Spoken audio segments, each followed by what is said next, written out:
So yesterday I introduced you to Mr. Henry Molaison, aka HM, arguably one of the most famous cases in neuroscience history.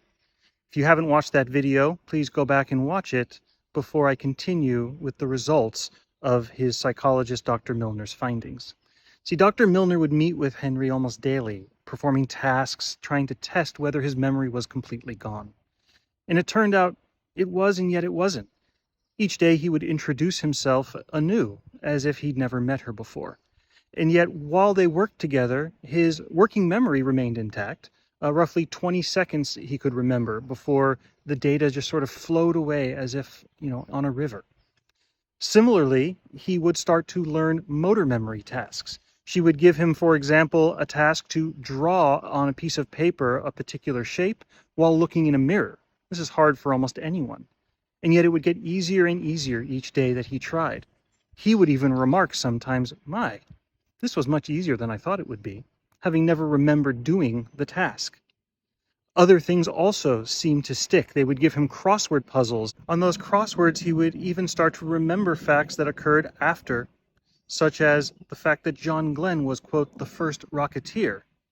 And this happened well after his surgery and otherwise wouldn't be expected to be remembered.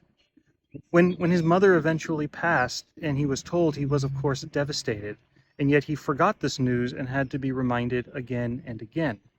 Each time his emotional reaction seemed less and less, despite again not explicitly ever remembering that his mother had died.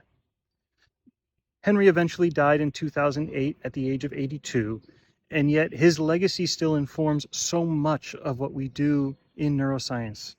It has told us about this structure, the hippocampus, this tiny seahorse-shaped organ as part of the brain that seems to do so much for memory and yet doesn't tell the complete story. We, of course, have still so much to learn, but I thought you would enjoy the story of Henry and how he has impacted an entire field. If you like these stories and want more, please let me know by following, liking, and commenting with ideas for new ones. I'll tell you about some other famous neuroscience cases in the coming weeks.